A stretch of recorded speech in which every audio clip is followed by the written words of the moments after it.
চললাম। আমি এই ঈদে কারো মুখ দেখবো না, আমি গাছের লোকে কাঁদবো। ধুর, বিহানটা যে কেমনে এত সুন্দর করে কান্দে, আমার তো কান্দাই আসতেছে না।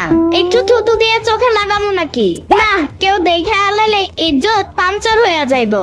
আমি বরং একটু জোরে জোরে ডায়লগ মারি, যদি আব্বু আম্মু শুনে মায়া করে। ও খোদা, এই গরিব ঘরে কেন জন্মাইলাম আমি? আমার কোনো দামি জামা নাই, প্যান্ট নাই, আমার ঈদে কোনো আনন্দ নাই। আমার ঈদ একেবারে মাটি, মাটি রে মাটি। এই আমিন, মাটি না রে বালি। রাবার বাগানে তো মাটি নাই, সব বালি। তুই একটু বালি গায়ে মাইখানে।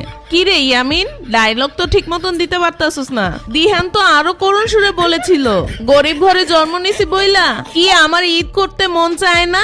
আর তুই এমন ভাবে ডায়লগ দিচ্ছিস যে তুই মনে হচ্ছে যাত্রাপালার ভিলেন। তোমরা এখানেও চলে এসেছো, আমাকে একটু শান্তি মতন কাঁদতেও দিবা না?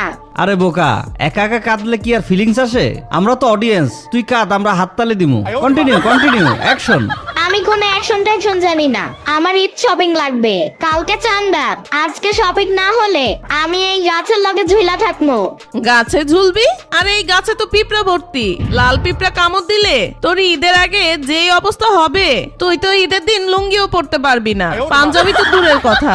সাম্বা, তুমি কিন্তু বেশি কথা বলছো। মামা, তুমি অন্তত আম্মুকে বলো না আমাকে কিছু টাকা দিতে, আমি